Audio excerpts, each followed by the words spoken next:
All right, so let's begin the show. India has a large proportion of self-employed individuals, accounting for over 50% of the country's workforce. Now, broad categories can be drawn among the self-employed millennials with an entrepreneurial spirit, traditional family-run businesses, and the new age gig workers. It's not a secret that self-employed individuals have certain amount of risk attached to their financial life. Creating financial robustness for them is of paramount. So, how exactly can a self-employed individual create a financial safety net for themselves? Let's discuss all of this today. I have with me Nehal Mota, co-founder of Innovate. Nehal, good evening and welcome to the Money Show. So obviously we're talking about self-employed individuals. Could be anyone, a freelancer, an entrepreneur, a gig worker, or even someone who is just trying to enter the workforce, still thinking about joining the job market or maybe doing something on their own. The question being, people who do not have a regular income, okay, what could be the red flags in their entire financial life or their financial journey according to you?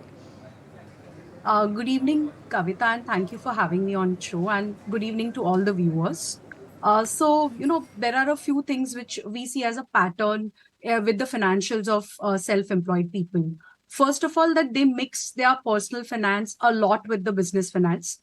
The second thing which we've seen is that at times they don't factor in their own personal expenses or a take home from their business. They would have planned all the business expenses. They would have also forecasted the kind of income they will get. Okay. And then they will think that at the end of the year, if I make any money, that is what I will take home. Okay. So that's a very big mistake which they do. While they are planning the expenses and forecasting the income, they should also factor in a certain take home for themselves. It could be monthly, quarterly, annually, whatever is the bare minimum living expenses.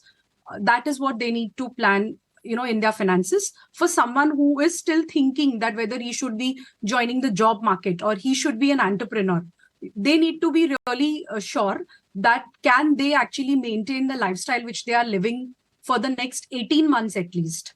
18 months to say 3-year period, about 1,000 days.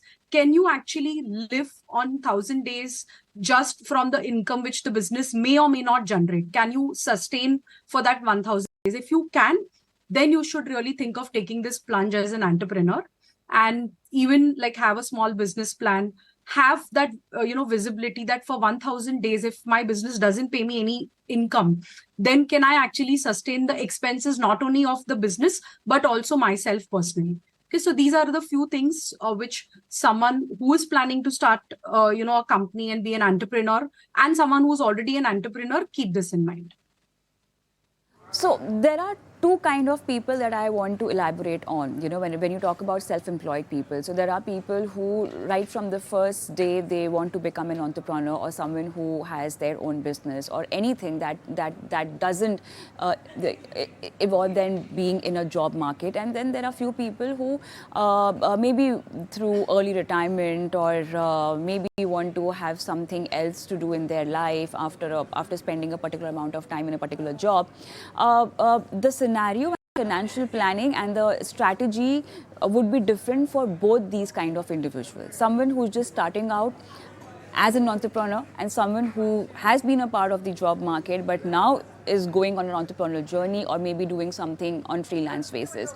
The latter part is still comfortable because they might have saved something, they might have, taken into account the kind of expenses they might have because there won't be a steady income or regular flow. But then what about the first category? If you're starting out as an entrepreneur, okay, and maybe you are too young to even think of what kind of financial goals you want to achieve, how can you just go on with your expenses, planning the buffer amount that you need for your startup or anything that you want to do, because it's not only about funding your business, it's also about funding yourself and you are just starting out. So how do you go about it? So in this case, it's very important to see the kind of financial support you have. Like till the time your business is not going to get make money, would you or your family manage to take care of the living expenses, or is your family going to support you till that time? That's a very important decision. At times there are youngsters who are wanting to start, who don't want to do a job but they want to take a plunge in the business, but the overall family situation or the financial situation is such that they can't sustain for a very long time, because the family at some point of time expects you to start contributing income for the overall expenses. So you need to be very clear that if you're not going to contribute any income to your family for the next 1000 days, can the family sustain?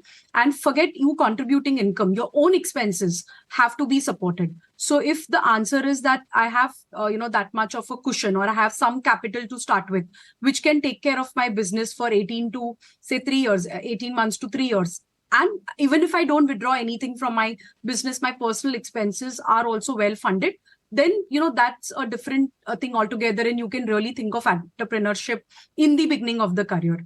But if you are at that stage where at some point of time you contributing income to the family and also taking care of your own expenses is an important consideration, then I would say that you start with a job, do some side hustles till it grows to a certain level that it's comfortably taking care of your own expenses, and you've built in certain capital, or you've got some external funding to take care of the business for at least, like I said, 18 months to a 3-year window, then that's where you decide to really take a plunge as an entrepreneur. One also very important aspect is that you need to have the right kind of insurance also. These are the basics of financial planning that we are talking about. You definitely need to plan your expenses, your financial goals, and start investments for that. At the same time, you need to have your emergency fund and also your insurance. This strategy is not very different from a salaried person, but how it becomes of more importance to someone who's just a self-employed person. Like for a salaried person, generally, we have our employer's health insurance. But for as an entrepreneur or as someone who's starting out now, you may not have that cushion of having an adequate health insurance policy, not only for yourself, but also for your family and dependents. So the first thing which you need to do is that get a term insurance for yourself. Understand that what is a financial risk which my family will have in case if something were happen to my life. So if you're, say, in your early 20s and you want to be an entrepreneur, for the next 20, 30 years, whatever income you feel you will be contributing to the family, that needs to be replaced by a term insurance policy in case if there's some adverse situation on your life.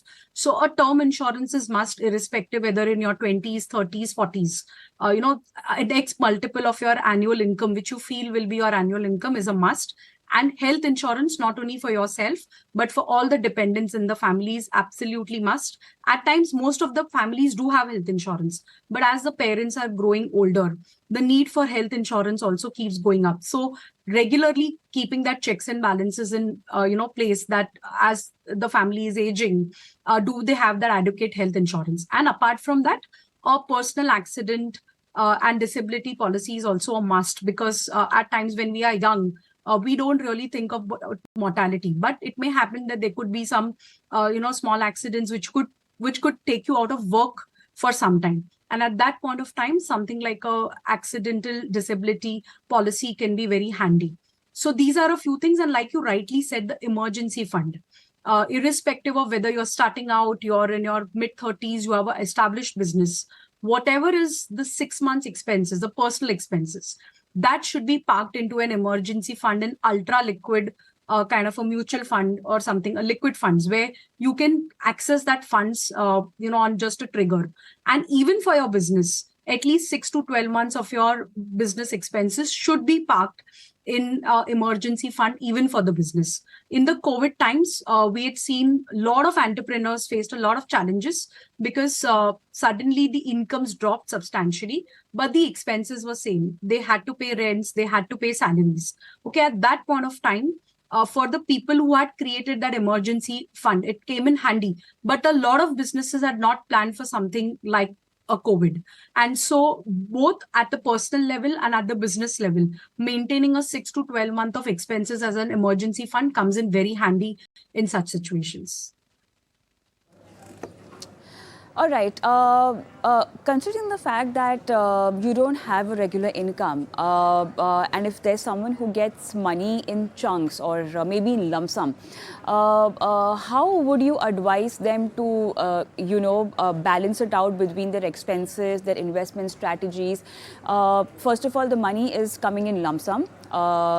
Irregular intervals, and at the same time it's not even the fixed amount of money. So in this scenario, how do you figure out your financial plan? Because your expenses are fixed. Okay, you might have specific goals also for, and you might also know how much you want to invest for those particular goals, but the fact that the income is not fixed, and it might just depend on whatever kind of work you get, project based maybe.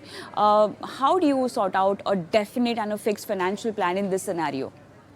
In this scenario, you just need to have like whatever is that basic bare minimum living expenses, what we call as needs. We bifurcate our expenses between needs, wants, and luxury or discretionary expenses, which you can postpone. So what is absolutely necessary, the needs, okay, and whatever are the key goals. So for someone who's just starting out, maybe the goal might be to get married, to have a house. That is what he can immediately see. Okay, so for him, that goal is sacred. For someone who's in his 30s and who's started a family, for him, probably kids' higher education, his own retirement is a priority. So whatever is that absolute amount which you need every month for your living expenses, plus for that one or two very critical or sacred goals, as we say, that amount, you need to have that number in place. For some, it could be 50,000 a month. For some, it could be 1 lakh a month. So, that's annually 6 to 12 lakh rupees. So it's okay if you cannot invest that amount every month. You can invest a lump sum and you can set up a systematic transfer to whichever eventual asset class you choose. Say, for example, you're investing for a goal which is 8 to 10 years. Then you can choose a diversified mutual fund portfolio, and you can put that amount in lump sum in a liquid fund and set up a systematic transfer every month to that diversified equity portfolio and stay invested for a little longer period of time, say 8 years, 10 years, till your goal comes. So it's okay if you do not have that monthly income coming in or the amount is not fixed. What is the withdrawal which you will make? It could be monthly, quarterly, or if you cannot make it monthly, quarterly, in a year. This is a take home which I will take out of my business, which will cover my living expenses plus my important goals. And if the goals are a little long term, I will park it in a diversified mutual fund portfolio. This is something which you need to keep in mind, while you are doing the asset allocation and planning your investment portfolio. All right, Nehal, thank you so much for being on the show today and helping our viewers with this financial strategy that they can adopt. Thank you so much. Time to slip into a short break, but then that, let's talk about your maturing fixed deposit. Would you want to put this money in equity markets? And if yes, what would be the route for you? Let's discuss all of this, but after this break. And before I go into that break, we have a WhatsApp number and email ID which you need to note down if in case you have any mutual fund portfolio related queries. Send us your queries on our WhatsApp number, which is 865-797-4571. You can also email us your queries on themoney show@etnow.tv. More on this after this break.